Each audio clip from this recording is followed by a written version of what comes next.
asalaamaaleykum mbokk téléspectateurs yi Yoff TV yéen ñi ñuy seetaan partout dans le monde à travers Facebook YouTube maa ngi leen di nuyu di leen ziar di leen jox seen wàccuwaay tey ñu ñëw seen biir émission la vie d'un handicap. La vie d'un handicap boo ko déggee muy dund handicap ci biir société dund handicap ci biir société tey mu fi dalal koo xam ne kenn duutu ko présenté mu ñu bokk ci association des personnes handicapées de Yoff ñu gën ko xam ci turu Baye Codé maa ngi lay nuyu di la bàyyi nga nuyoo askan bi ñuy seetaan. salaamaaleykum Mati maa ngi kontaan trop tey si dalal bi ma dalal si Yoff TV vraiment kontaan naa trop man moom vraiment li nga wax si moom si man vraiment moo nekk ci kii bi quoi man dëgg Baye Codé Sall laa tudd mais ñu ngi ma gën a xam si Mamadou Sall laa tudd si kayit yi quoi waaw. Baye Codé balaa ñu gën a mën a xuus si waxtaan bi ñu bëggoon a xam. En tant que handicap lan moo waral sa handicap ak noo ko dundee face à ton entourage. bisimilah sànq nag dama nuyoo rek mais balaa maa dugg si vraiment sama handicap da ngeen memee tuuti ma nuyoo ma sant tuuti. kër gi ma nekk ni muy Njaayeen vraiment man fii laa dëkk fii laay añee fii laay reere kon fii laa dëkk vraiment boo gisee Mati vraiment bi ñu ñëwee dañu ànd rek ma tijji buntu nga dugg. kon vraiment kooku fii laa dëkk di gërëmaa leen rek sama ñaari soxna yi. vraiment suma aaw moom yàqu si dara daal aaw bu baax moo tax ma am ñaareel. waaw maa ngi koy gërëm muy Binta Diop. di gërëm tamit Salamba. maa ngi leen gërëm di leen sant. di gërëm suma papa bu baax. li nga ma laaj rek si dundu handicap. yaakaar naa ne loolu moom vraiment mën naa si tontu. ndax man judduwaalewu ma handicap ñii ma xam dëgg ma moorame ak ñoom si ndëngaañ xam nañ ne man judduwaalewu ma handicap handicap bi ni ma dalee vraiment Ngapour laa jógee dama fa doon niñ ko mën a waxee rek yëfi ko ni di xeex ba ma fay xeex vraiment ki may xeexal sax manuma mais nit ku toll fële moo jóge fële ne man maa tooñ ma tontoo ko nag tontu bu ñaaw tele lañ ne. loolu moo tax ndekete booba bi may ñibbi mu ngi may dogaale. si xeex bi noonu ndeket padd na ma bi ma paddee mu ngi ma padd si hanche. man de xam nga yëfi guni ma ñibbi. commencé di jàngi ba benn bés rek benn mardi du ma ko fàtte ma wàcc lal bi teg sumay tànk pour sel mujji. mënatuma dem mu metti si kaw. te man xam naa ne. padd bañ ma paddoon peut-être moo door a sedd quoi yàlla def ma di ko sooxaale muy metti ba mu tëral ma nag bi mu tëralee la famille xam nga moom ku seen doom tëdd dañ lay jël yóbbu la hôpital bi mu yóbboo nag def rajo analyse yëpp bi rajo bi génnee mu wane ne man suma hanche bi dafa am fêlure waaw mooy ñaari yax yi fi ñu croisé moo tax tànk yi ñaari tànk yi dañuy sutante dafa def fêlure génn moitié bi mooy génn ci biti li may wax peut-être ñeneen ko xam booba ñu tabax ma xëcca tànk bi defar tabax bi nag yàggal lool en 83 la mu yàgg trop si man xam nga rek ñi médecins yi yamuñu chaque jour bu ma demee ñu naan jàppagul nangam expliqué mu metti trop si man it ma tëdd gu metti tëdd juróomi at ba benn bés daal laa yeewu affaire bi di metti di tàng ci biir ma ne daal lii foog ma dañ ko kumpa bi mu ko génnee bi ñi yëpp génnee ma jël caabi ji darngu ba ci buntu bi boobu dañ ma tabax ba damay tëdd du ma mën a toog ma darngu ba ci buntu bi ma tëj buntu bi fekk amoon naa benn paaka xam nga tabax dafa am doole ma di ko si réeti nii rek paaki mburu yooyu ma di ko si réeti di ko si def nii ba mu ubbeeku ma xëcc ko mu ubbeeku mais fii dama koy làmba nii mu nooyi ma xam ne y'a quelque chose qui ne va pas peut-être dafa am ab taab wala dara ndekete booba mu ngi tànk xam nga 5 ans mu ngi ñoral tànk bi ci biir bu ma ko ubbi woon di nga gis opéré bi kii bi nii mais ma nekk ci su ma yaay bi mu ubbee bunte bi fekk ma jàll tabax bi di daf ma saaga yow moom dootuñu la yóbbu hôpital nangam expliqué mais man it ma xam ne rek man li may yëg maa ko yëg waaw ma topp ci ñu def ba sa lundi ba ñu yóbbu ma hôpital bi ñu demee médecin bi dafa dugg rek man yóbbu man ba si yàgg rek ma ne ko ñëwal mu ñëw mu ne ma ne ko xoolal suma tànk bi mu jël seen seringue yu mag yooyu jam si xëcc rek dëtt ji génn foofu nag ma am ndam xam nga li tax ma am ndam mooy su ma yaay mere woon na ma paa bi lu ne waaw parce que kuñ tabax waroo dindi tax mais boobu man rek ma sentir li may metti quoi waaw biñ ko dindee après ñu def ko ñu pansement ka kii ko meese ko defar ba mu kii lii daal mooy suma handicap ma jóge si yor ñaari beeke di dem ak a ñëw ba commencé di dem géej mais nag lu la maay war a mën a wax si handicap pour nga génn ci man de maa si génne sama bopp ndax li ma si génne sama bopp mooy dama si xar suma tànk tubéy bu ma daan génn dama daan yoxosu daw dem si mbaal yi bu ma demee si mbaal laaw yi xam nga kii xëcc si ginnaaw mooy gën a am force fa laa daan dem teg beeke yi di xëcc bu ñëwee dañuy ñëw naan yaa ma nekkee sa doom mu ngay mbaal fële kii nangam mais ma yaay dem na ba mu mujj gi mu bàyyi maa suma sogo na ma kodde kon yaakaar nga ne lii moo la siy génne defal lu la neex ma commencé di mbaal ba benn bés ba bàyyi beeke bi yenn bi si kër gi dem toppa loolu di mbaal un jour may génn fàtte naa ne man yor naa ñaari beeke ma génne noonu su ma yaay mu may dogaale sax di ma jox beeke ma xool ka nii naka bàyyi ma dem commencé mbaal lii daal moo ma si dugal may mbaal ba dem nekk mool daal lii moo ma si génne moom kon su ma la déggee daf la dab waaw daf ma dab moom waaw mais bi nga demee ba ràññee sa handicap tollu si âge war a dem jàngi école naka nga dundee loolu non école bi moo jiitu handicap boo d'accord déggee sama biir wax maa ngi na laan dama xëy di jàngi waaw dama xëy di jàngi tànk yi metti dafa man ni handicap bi moo yàq suma jàng bokk moo ko yàq moo tax jotoo àggali sa jàng waaw kay d'accord léegi ñu gis ne yaa ngi bokk ci association des personnes handicapées de Yoff ñu bëggoon a xam association ban date lañ ko créé ak yow lan mooy ci sa rôle foofu ci association vraiment boo ma laajee date bi vraiment dina xaw a kii ci man parce que question la boo xam ne vraiment dafa ñëw nii sama biir mais xam naa ne daal li óor boor mooy man bañ koy formé maa nga fa parce que suma sœur Dieynaba moo ci jëkk a bokk handicapé la moom dafa gaañu moo ci bokkoon bi ñu demee maam Ndiémé temps yooyu moo nekk présidente bi quoi ma nekk ci comme damay ànd ak suma sœur bi loolu moom moo si gënoon a poussé mën naa ci bokk ba bi ñu defee association kii bi si école ñëpp na maan dugal man sax dama bañoon a dugg parce que aw ma jot bi mais bu may seet ma xool handicapé yi ni ñu jëlee poste yi te handicapé yi mënuñu dara ma tane leen fuuf ma ne daal naa ji ma jël organisation nga am yërmande mais organisation ñu gis ne organisation ak ni mu mettee dugg beeg génn beeg yooyu lu tax nga taamu poste boobu exactement bonne question man dama seetlu handicapé yi ñu nekkal ñun ñëpp suñu association maa si tane man si li may seetlu bokk maa si tane parce que man suma handicap bi terew ma def dara daal dëgg la li waa gune yi naan da nga xàppi man terew ma def dara maa ngi daan suma doole maa ngi liggéey maa ngi def lu ma neex lii moo tax ma dugg ci parce que damay seetlu bu ñuy dem déplacement bi day xaw a difficile si ñoom man maa leen di puus maay uti oto maa leen di yëkki teg si seesi maa leen di puus ñu yéegaat bu ñu ñibbisee maa leen di naka la tudda indiwaat yóbbu dugal leen si oto yóbbu leen ba seen kër vraiment loolu nekk fierté si man loolu bu ma xësee ba def ba dem kër ga après man damay man ni dama demoon màkk ba ñëw dëgg la effectivement parce que dama leen di aider ba ñoom ñu sentir am na ñu bari boo gisee présidente bu yëmbal waaw presque noonu la jàppanteeg man mu ne woon soxna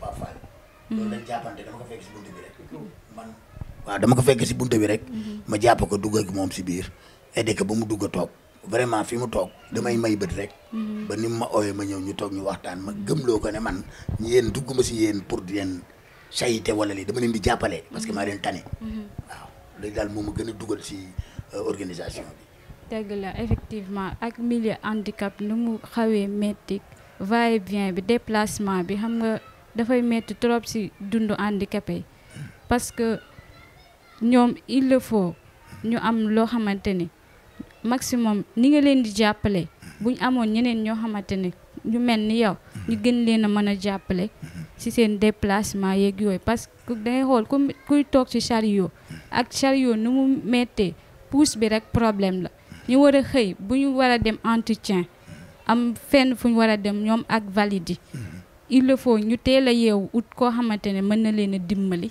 jàppale leen ci loolu balaa ñuy tardé ak yooyu léegi ñu bëggoon a xam foofu noonu lan ngay gën a wax ñooñu gën leen ñaaxaat pour handicapé yi nga xamante ñu ngi toog seen biir kër bañ a génn loo leen di wax pour ñoom ñu mën a génn ci biir nit ñi jëflante nit ñi te xam ne ci nit ñi lañ bokk en tant que handicap warul tax nga toog bañ a ne doo def dara wala doo dem fenn.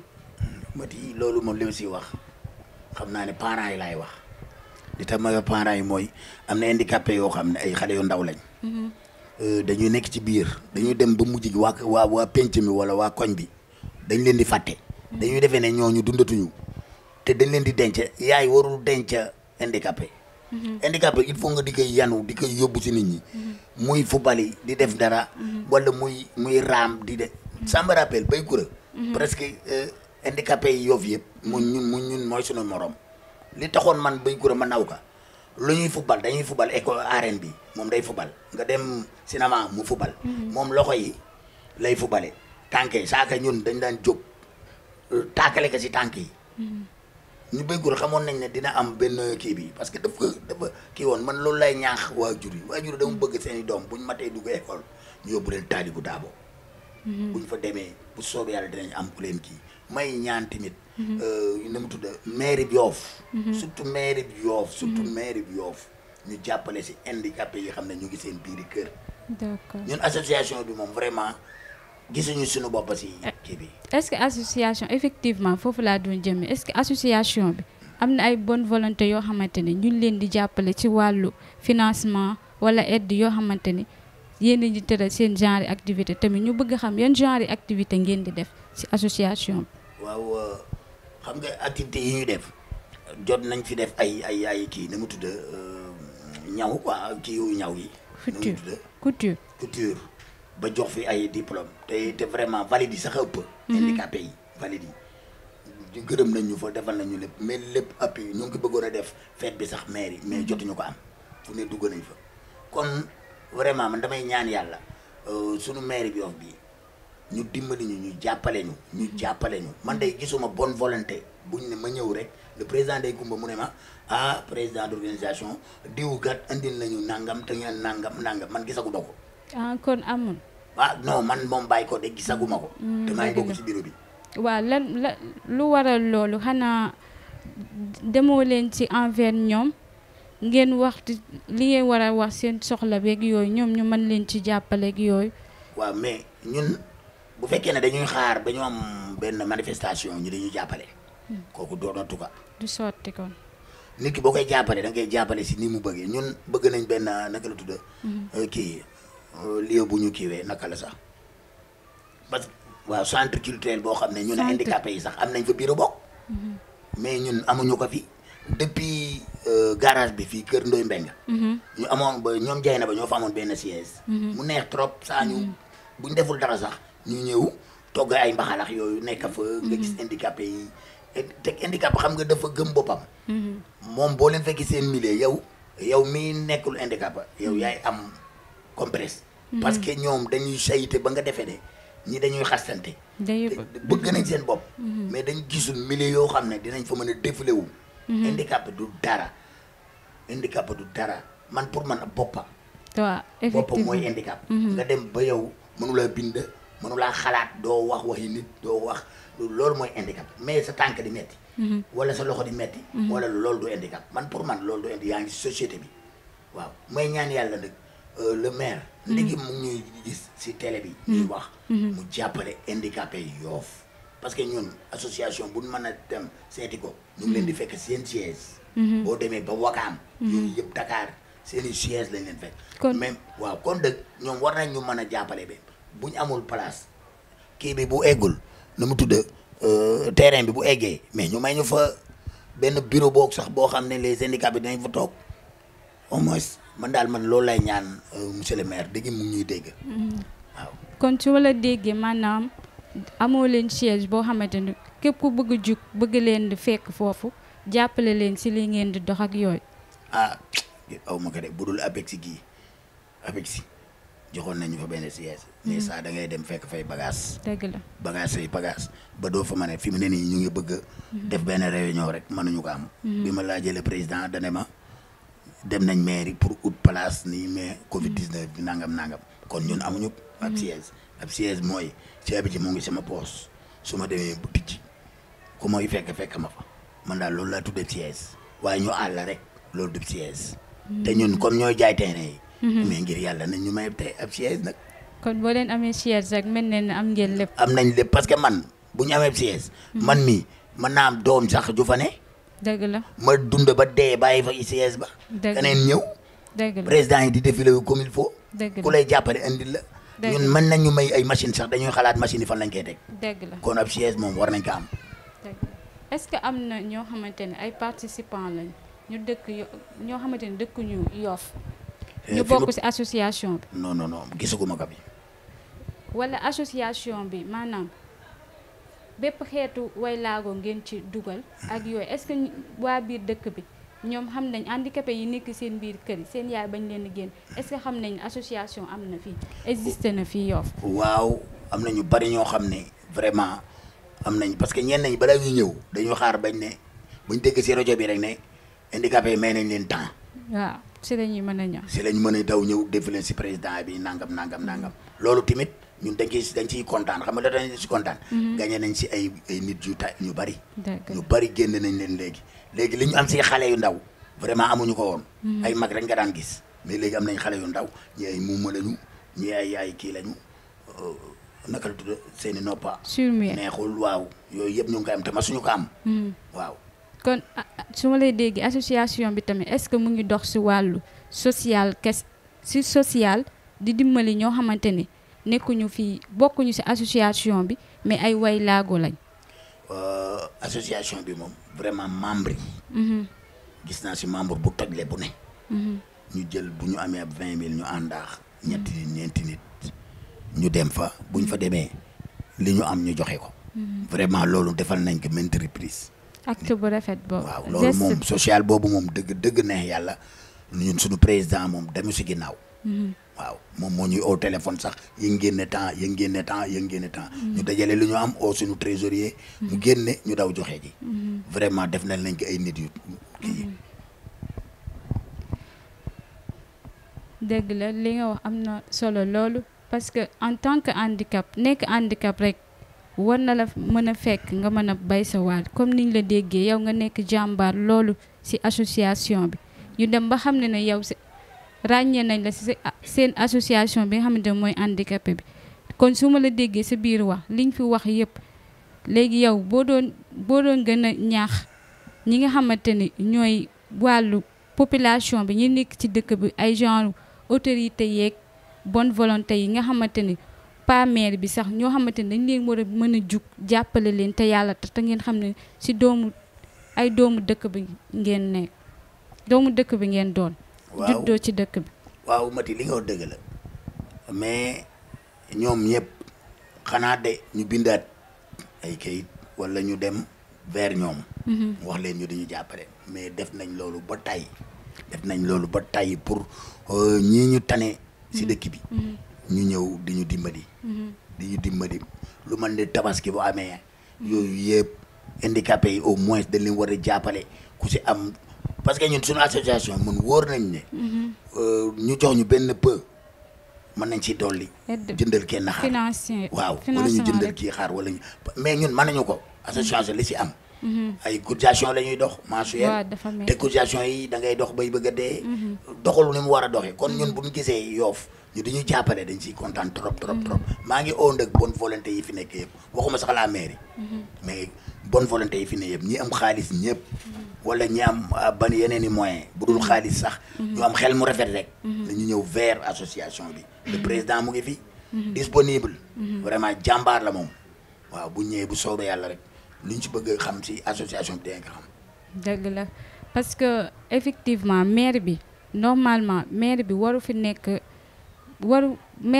fi nekk di leen jàppale yéen ñi nga xamante ni boo seetloo 14 départements yi ci Dakar.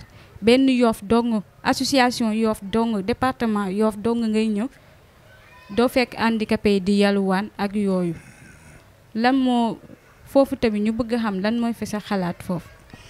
loolu day moom vraiment question bi yow tëgg nga ko parce que ñun man ça me rappelle dama daan dem hôpital yorey beekee su ma wàccee oto bi nii su ma jiitoo suma yaay nii rek da ngay jékki-jékki ñu sarax ma sondeel wala ñu sarax ma 100 francs wala nangam commencement dama daan tiitaru sax naan waaye yow kii dama yab parce que man xam naa ne maa ndekki naa ba suur añ naa dinaa ñëw faju si mais suma yaay moomu daan wax naa ma buñ la saraxee jëlal ñun nag ay lébu lañ ni ko gars yi waxee ñun duñ yalwaan ban naree yalwaan waaye dugg si sa kóori mbokk nga lekk ba suur naan ba màndi wala ba ñu feebaree ñu ñuy mbokka ñu am li ñu am kotti ñu nga mën a dem faju ci mais ñun duñu yalwaan kañu yaakaar si yalwaan ñun waa Yoff handicapé Yoff duñu yalwaan xamuñu bi yalwaan yarew ñu bi yalwaan kañoo dimbali de grâce ñëwal nga dimbali ñu envers ñun waaw mais ñun moom duñu yalwaan xamuñu ka su ma la déggee kon yéen ay battante ngeen ay jàmbaar ngeen trop moom lañ ñu yare mais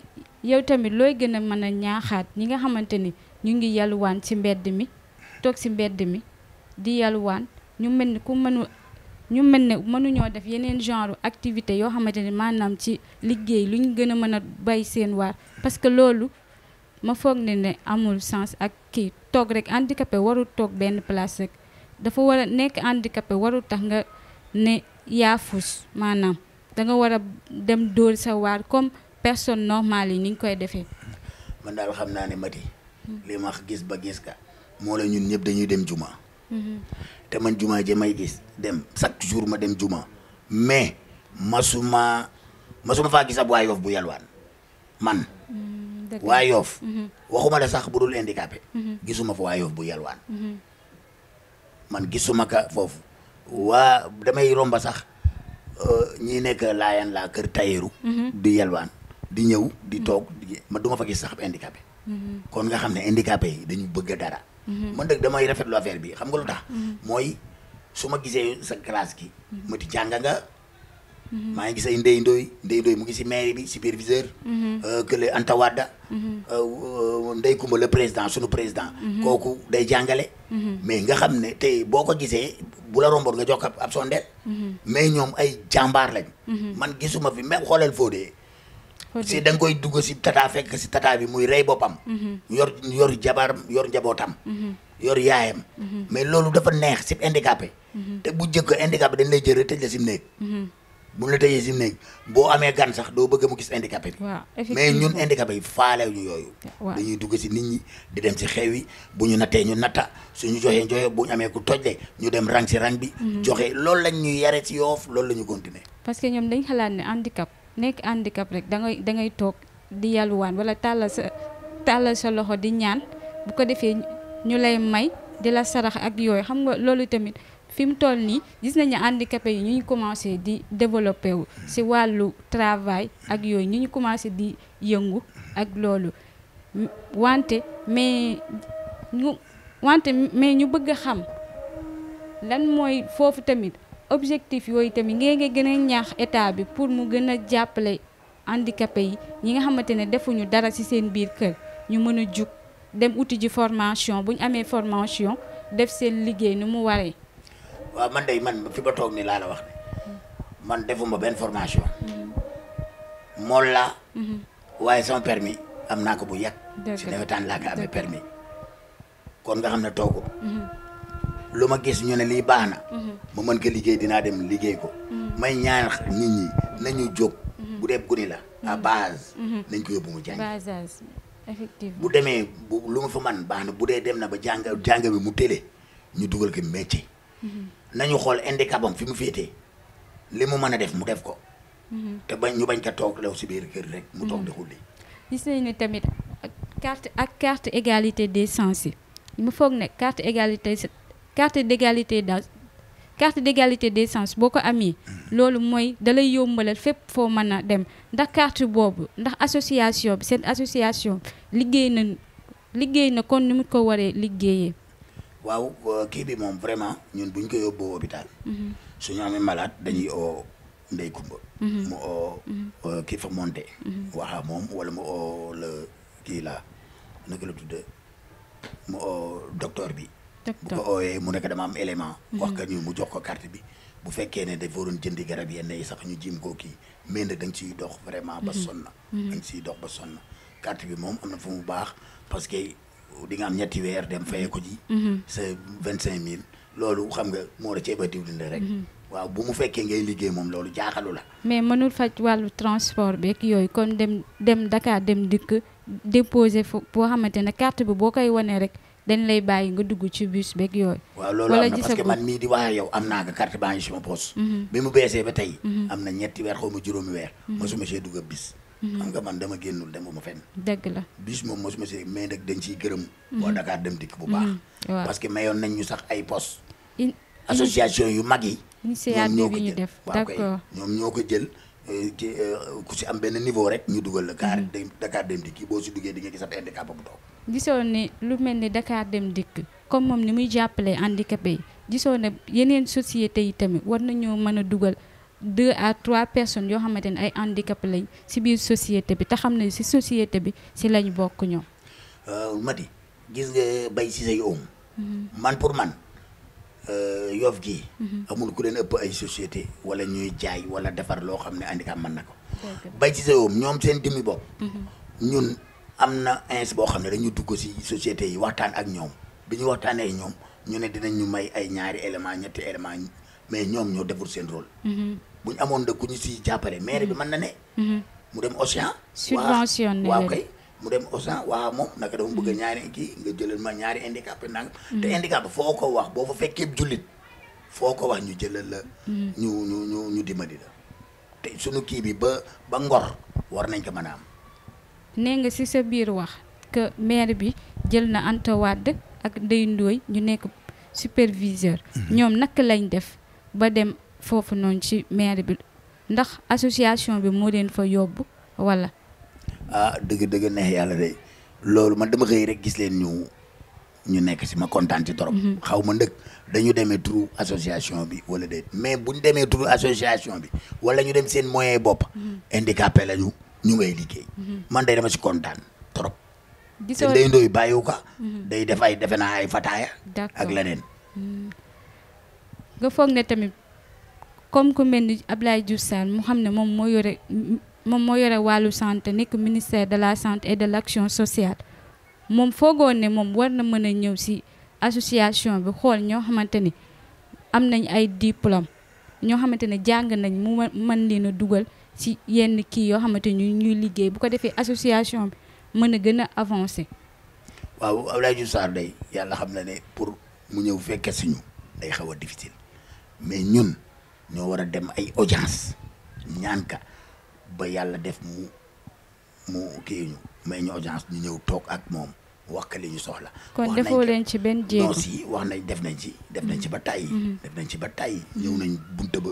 di ko koj boo rombee fii ñu romba fii mais xam nga gënuma la xam. dëkk bi moom da ngay soxla keneen soxla. mais ñun moom dañ ko war a def seen yittey boppa maire bi dañu war a def ñoom seen yittey boppa jàppañu. parce que handicap loo ko dimbalee rek yàlla fay la. est-ce que ñu ngi leen di boole ci loo xamante ne ci maanaam xew-xew yi di am ci biir dëkk bi est-ce que waa mairie ñoom ñu ngi leen ciy boole. man day gisuma ko mais defe naa Covid 19 bi passé doon nañ fi joxe ay gel ak yooyu ñëw naa ndey kumba na ma joxe nañ fii gel joxe nañ fii lii. ñu jël ko jox ko sunuy membres yëpp. yàlla loolu moom dañ leen ci gërëm di leen sant vraiment. parce que duñu nekk ci dëkk bi ñoom ñu nekk ci dëkk bi. ba pare lépp baaxul du ma ko wax lépp baaxul du ma ko wax mais daal dama bëgg même bu baaxee ñoom nañ ñu dimbali ngir yàlla ñu di ñu gestu nii ñu gën a dolliwaat rek waaw kay d'accord mais tamit foogoo ne tamit ak milieu bi ñu nekk nii Yoff nii comme yéen association bi peut-être yéen doo leen def genre activité yoo xamante ni ñëpp dinañ xam ne association bi tey moo xewle dara fii la koy defee ñoom ñëpp ñu dem sol seen daal ñëw fekk si leen loolu wala amagul ci association bi. waaw parce que bi passé yi bi ñu defaree kii boobu ba pare bi ñu joxee suñu diplôme yi suñu kii ba pare dañu waxoon ne dañuy def benn conférence. ci koor gi passé. ba commencé di def démarche yi. Covid 19 bi ñëw. lii moo ko yàq. lii moo ko yàq. waaw moo ko yàq mais naroon nañ ko def moom. parce que ñu ngi ci doon dox ñun organisation. ñu ngi ci doon dox.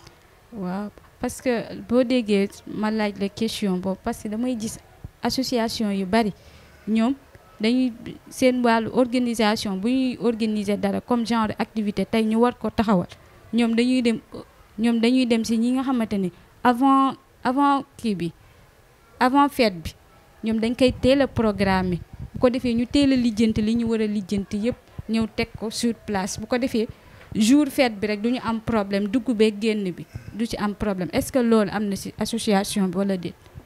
waaw association bi moom dëgg-dëgg na yàlla bëgg nañu yëngu ci lu ne bëgg nañ ci yëngu mais booy yëngu day fekk nga am xam nga ñun suñu déplacement gaawul.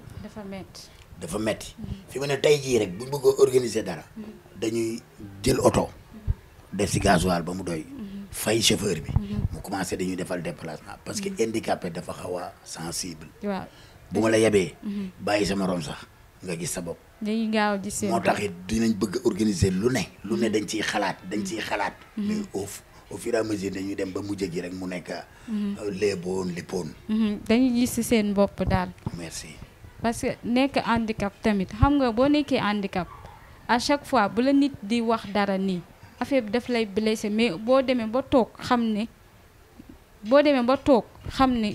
boo xoolaatee ñoom liñ la wax ci ngay xam ne ni kon kii li may wax dëgg la parce que dafa ma bëgg sama avancement mais man daa xam ne lan laa xam nekk handicap warul tax nga bañ a def dara ci biir société bi ñi valide homme valide di ko def personne valide li muy liggéey association bi que ce soit association wala handicap ak yooyu ci gox bi mu la fekk yow daal bu xaar ne état war na la ñëw defal dara avant état di ñëw yow mi yaa war a ñëw defal sa bopp bu ko defee ci li ngay yëngu état mën la ci jàppale ndax seen association tamit mu ñu dox ci jéego yooyu. ah si mooy li ñu la waxoon sànq rek association bi moom vraiment ñu ngi fugg bunte yëpp. di oo ñi ñëpp ñun bureau bi bokk bu ñu sañoon dëgg association kii bi handicapé Yoff yëpp matale ba aéroport sax am nañ fa élément am ngeen fa ay am nañ fa benn paan yi waaw moom moo ñëw rek affaire bi nekk mu jënd kartam waaw ñun daal bu ñu sañoon Yoff képp dañ ciy bokk associé bu ñu ci associé benn bés nag bu ñu amee mbooloo mu tar bu ñu génnee dugg ci école wax ndax yéen ñi def jéego dugg ci biir kër yi ñi nga xamante ne ay handicap la ngeen dem génn leen bu ko defee ñu mën a bokk ci seen association bi. waaw si loolu moom dama ciy gërëm kii naka la tudde sax samb bi. Ablaye Sylla Ablaye Fall. naka laate waaye déedéet Aram Samb moom dama koy gërëm ci loolu.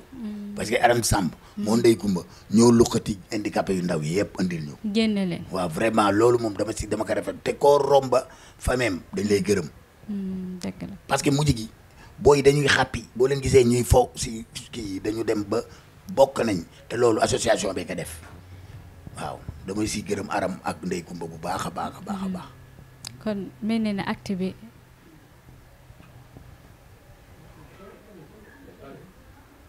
kon mel na ne acte bi comme yéen seen association yéen a ñu def genre activité yooyu tamit yéen a ñu yóbbu tamit xale yi nga xamante ni ñoom ay toll nañ ci âge yu war a jàngi école ñu tëj leen en même temps ñu tëj leen seen biir kër yi bañ leen a génn te gis nañ ne am na benn école boo xamante ne muy nekk centre Talibou Dabo nga xamante dañ fa lëkkaloo façon handicap bu ne ñu fay dem dafa jàngee est-ce que yéen seen association boobu tamit yéen a ñuy def jéego di dimbale xale yi di leen yóbbu ci centre bi. waaw bu jëkkoon la gënoon a sensible parce que bu jëkkoon man jay na ba suma sœur moo ci bokkoon. moom dafa daan jàngee. mais boobu dañ leen jox benn car boo xam ne day def ramassage. mais loolu man gisatuma ko. boo yi ci am daal seeni parents ñooy sacrifier di leen yóbbu. mais bu jëkkoon am na car boo xam ne day def ramassage bu jëkkoon moom. vraiment xam nañu. dund handicap waaw parce que dund handicap dafa metti trop boo ci jàppul wala keneen jàpp ci affaire bi du mën a sotti yegg à un certain niveau daal. ñun moom dëgg ñu ngi ciy bari suñu waar ñu ngi ciy bay suñu waar liñ ci mën daal ñu ngi ko ciy def kuñ ci mën a jàppale ñu ngi lay jàppale te à peu de moyens. comme yaakaar naa su ma la déggee kon ministre ak ñi lay seetaan buñ la déggee ñoom tamit dinañ gën a def seen jéego gën leen a jàppale si wàllu subvention dimbali leen pour association bi mën a jëm si kanam daal. waaw loolu moom ministre rek lañ koy wax parce que bu dee son adjoint man a Dunaar ba ma amee soxla damaa dem si këram. d'accord man mii personnel mais li ma bëgg mooy handicapé yi yoo fi ñu jàppale leen te yàlla rek tax. nañ leen jàppale. ku seetaan télé bii daal ngir yàlla suñu émission bii pour loolu rek la ñaxtu du sànni. parce que mënuñoo sànni mënuñoo daw. mais dañuy wax pour mu génn ñi mën ko dégg bu ëllëgee ñu gis ci suñu bopp. ndax doomi dëkk bi ngeen si dëkk bi ngeen bokk te mën ngeen tamit ni ngeen dëkkee ci dëkk bi ay citoyen ngeen bu vote amee dara bu amee daal da ngeen di yëngatu ñoom tamit war nañ leen gën a mën a gestu di leen boole ci seen activité yi ñuy def boole leen ci yéen seen biir association bi. waaw association bi sax am nañ ci élément boo xam ne comme Aram Samb moom élection yi parrainage bi da si dox ba la bëgg dee. man dama koy xool ba si yàgg na yow la maire yi defal. vraiment da si daw suma kër minute bu jot utal ma nit dama def parrainage bay bëgg a dee. man defoon naa moom bii da siy liggéey sax. vraiment bay bëgg nag le maire. ngir yàlla mu gestuñu man daal su ma wax mooy nañu gestu parce que ñun ay mag lañu ñun jëm nañu mag burul kii bi.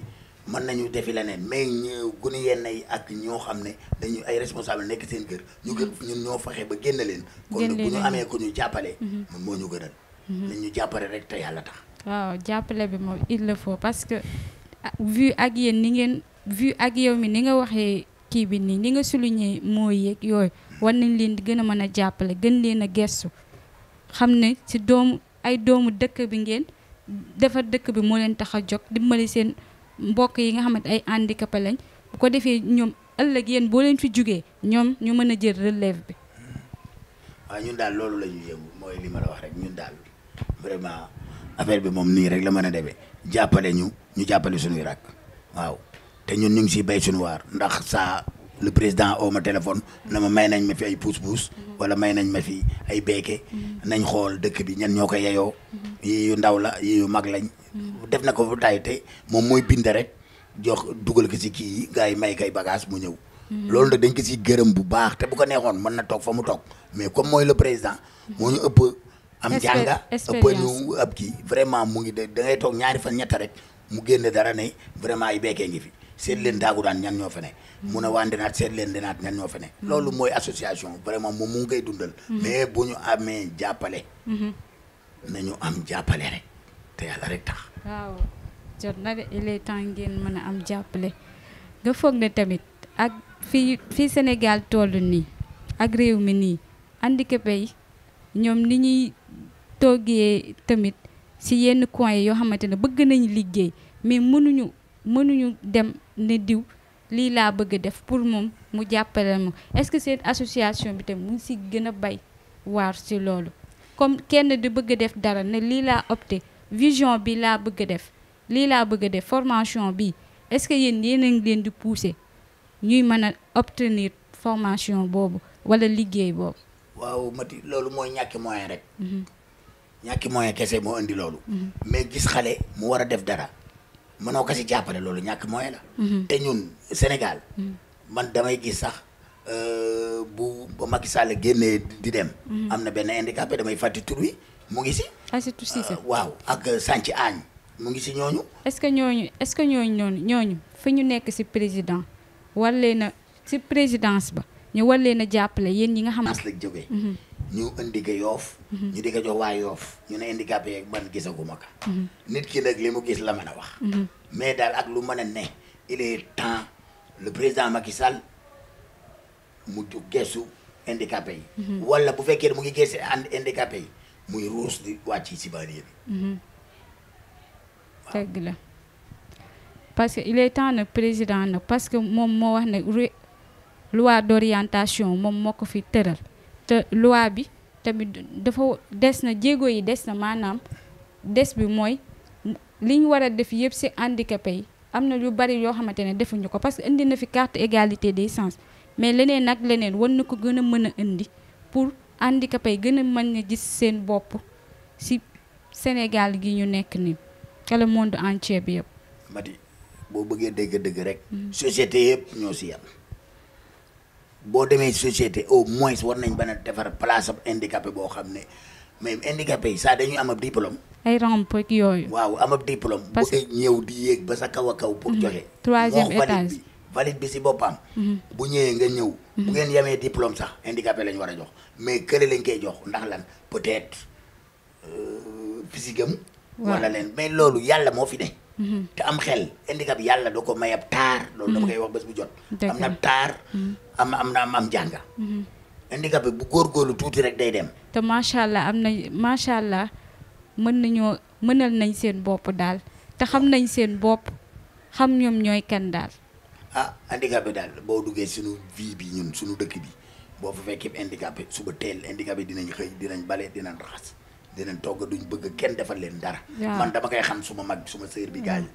jey na ba moo lu suma yaay jur rek moo la daaxoon togg ab ceeb kon nga xam ne yàgg naa liggéey te day raam darangu fi mu toog fa lay teg bagage yëpp ba mu ñor mu yàkk te du fa bouger te jéegi tey yii ku si teg cin di nga dem mbaayeen jóge mbaayeen dugga njaayeen jóge fa dugga sàlleen door a yàkk cin li kon nga xam ne handicapé moom yàlla suturaal na ko li may ñaan di ko ñaan waa dëkk bi mooy geesu leen handicapé télé bi pour ñun rek la waa dëkk bi télé bi ñun waa dëkk bi rek la dégg mën naa dem ba Ngor wala feneen mais dama bëgg surtout waa Yoof nañu jàppale handicapé yi nañu jàppale te yàlla tax mati boo ma déggee handicapé yi jàppale wu ñu leen dëgg la kon li nga wax moom dëgg la parce que ni nga ko évoqué yooyu nag solution yeeg yooyu yow daal li ngay gën a ñaax daal population bi ak autorité yi mooy ñu gën leen a gestu xam na ne yéen seeni doom ngeen te ñi fi nekk seeni sëtaat ñoo fi nekk ak yooyu ñu wan leen gën a mën a gestu parce que yéen ñi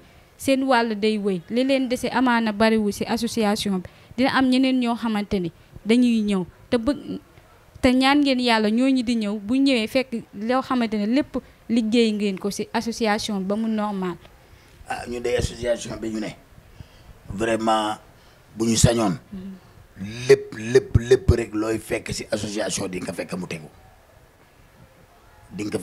ñun dañ nisër ba sax bu ñu mënoon am oto boo xam ne moo ñuy déplacer chaque jour ñu wutam chauffeur dañ koy am. loolu war nañ ko mën a am loolu lépp war nañ ko mën a am. mais amoo leen ko. amuñu ci dara.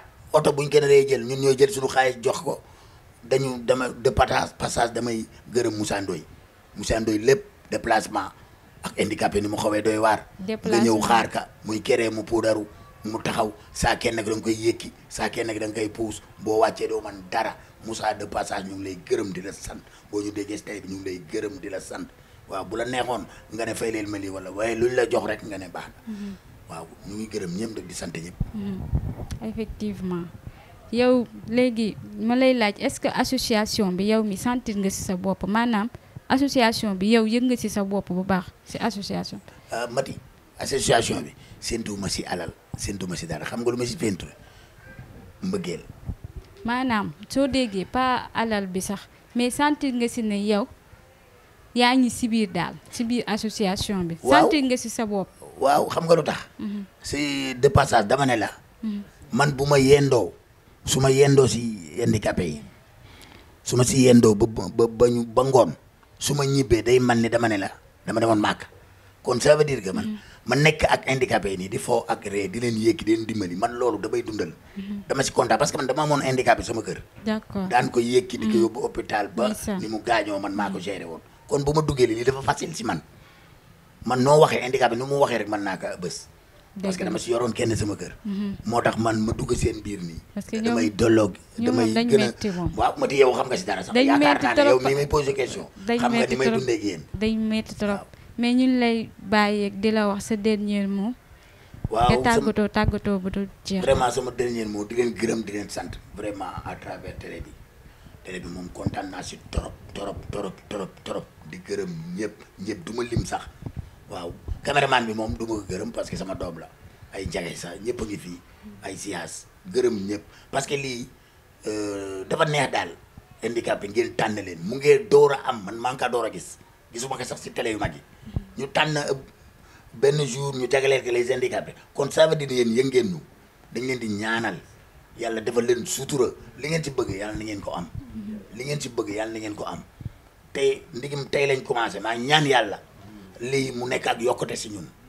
du ma bàyyi nag te gërëmuma toujours rek waa kër gi vraiment yaatal nañ ma fi laay añi fi laay reere di gërëm sama jeeg ju baax ji Binta Salama di gërëm suma papa di gërëm ñëpp kot si moom damay ñaan yàlla rek yàlla yokk xam-xam bi bu baax waaye maa ngi gërëm ñëpp dinañ gërëm mati nag yow vraiment sama nenne nga sama doom nga vraiment amoo benn problème yow moom macha allah di gërëm tamit suma présidente manuma wax mu te gërëmuma ndey Kumba baax na leneen li duma ko wax mais Ndey Kumba baax na torop ngeen baal maax maa ngi lay sant nag ci sa disponibilité parce que dama la woo